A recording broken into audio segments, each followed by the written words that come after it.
Hello once again. I am back with another video. Today I will be sharing 3 unpopular opinions with you. These videos have been growing my channel. I appreciate all the encouragement and feedback that I receive.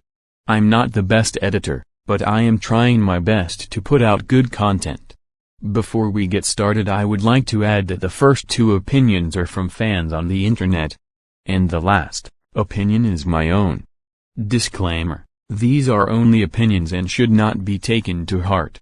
Without further ado, let's hop into some unpopular opinions. The first unpopular opinion is from Quora. One user said K-pop fans are hypocrites. As fans, we know K-pop idols have fallen into controversies regarding social issues. Whether it is racism, homophobia, religions, culture, etc. Many times K-pop idols have done or said something very offensive. I understand that there are fans who call them out and want their idols to understand the insensitivity of their words and actions. However, there is a part of the community that tends to be selective. I stopped standing BTS and Blackpink because their fandoms aren't Unpopular. I have an issue, a very big issue, when people are extreme, hypocrites and selective towards certain groups. Let's call people like these hypocrites out.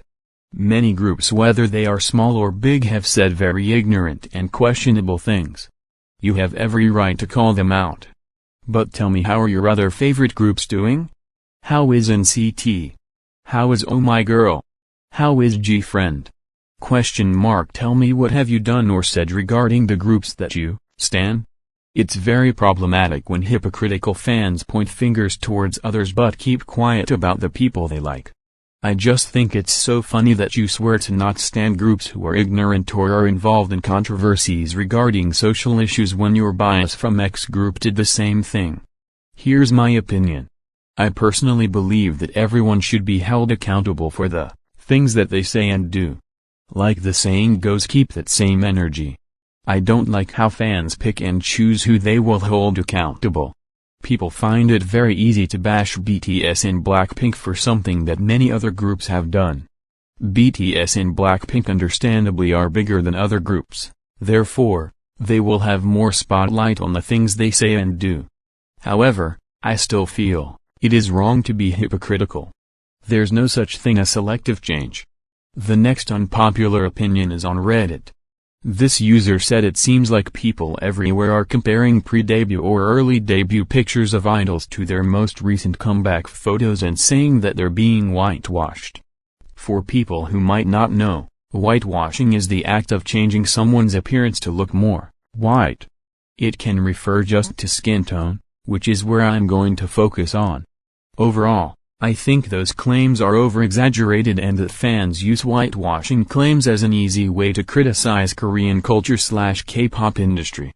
First of all, there aren't many pre-debut pictures for idols, especially at debut when companies have a lot of control over idol images. We generally get a school picture, some baby/toddler pictures, and maybe pictures from a family vacation or a hobby released over a period of time.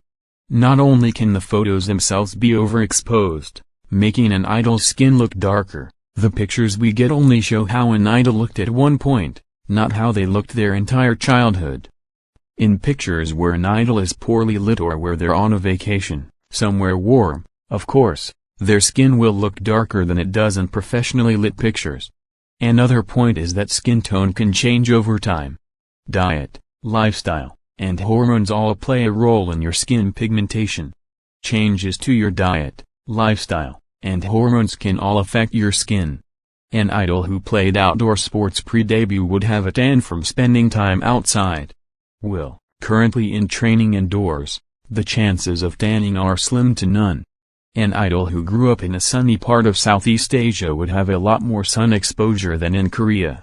So it makes sense that their skin would be lighter after living in Seoul for an extended period of time.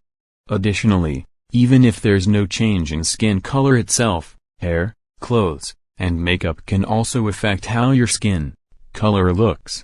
I didn't write this to say that pale skin isn't preferred in Korean culture, or that idols aren't encouraged to protect their skin after their debut.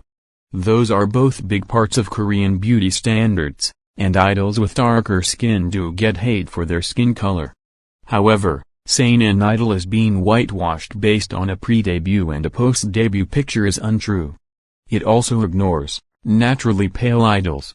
I see people trying to unwhitewash naturally pale idols by increasing the yellow/orange saturation on their pictures, which ignores that some idols naturally have light skin and pink undertones and assumes that all Asians have yellow undertones, which is problematic. That was a long, but now it's time for me to add my own perspective, which is also long. I believe that colorism exists in all cultures, sadly. However, in the Black as well as Asian community, it has become outlandishly problematic. As a brown-skinned woman, I am not necessarily targeted to colorism. However, I don't put myself in situations to do so. Other than the Black community, colorism is very prominent in Asian media. And if you don't know what colorism is, it's basically discriminating someone for their skin tone, particularly for having dark skin. In most cases it paints the picture that the lighter your skin, the more attractive you are.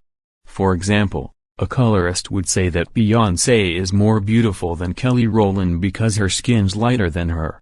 Which is wrong. I believe that whitewashing is a way of encouraging women especially to look more desirable. However, men are greatly affected by this too. This is why a lot of men are colorists. Judging by the evidence and context given, it's safe for me to say that the writer is right. You cannot say that someone is whitewashed based on a pre-debut photo to a current photo.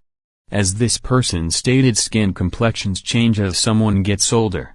And from lifestyle, as well as regional changes. However, it is true that idols are being whitewashed, especially idols with melanin. And in SM's case, they are also victims of colorism, which leads to cultural appropriation. I won't get too far into it LMAO. However, stating that an idol is being whitewashed when they are naturally pale or based on photos is speculation, not factual. This situation can lead us to a greater discussion, as I have much to say, but I will spare you for now. Moving on to the final topic. This opinion is much shorter than the previous one, but I feel it needs to be said. I briefly talked about this in the intro to my last Unpopular Opinions video, but I will reiterate my thoughts here.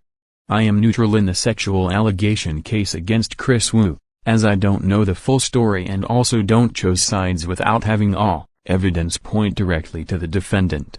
Some people on the internet feel as though their words and opinions are more important than the law, or in other words they feel as though they are in the place to judge others. I would hope to not classify myself as one of those people. I am not God nor on a smaller scale a judge, therefore, I will not judge Chris Wu. However, I believe that harassment, abuse, etc. of any kind is wrong and there should be legal action taken against them. I said that I wasn't going to go deep into this case, so I'll conclude it by saying, Chris Wu is innocent until proven guilty. Alright everyone, that is all for this video. It was a bit longer than usual, but hopefully it wasn't too long. Please give it a like, comment, and share this video with others. I appreciate each and every one of you for clicking on this video. I never thought that I would get half of the views on this video. So thank you for being supportive of my small channel. I pray that everyone has a great day and stay safe.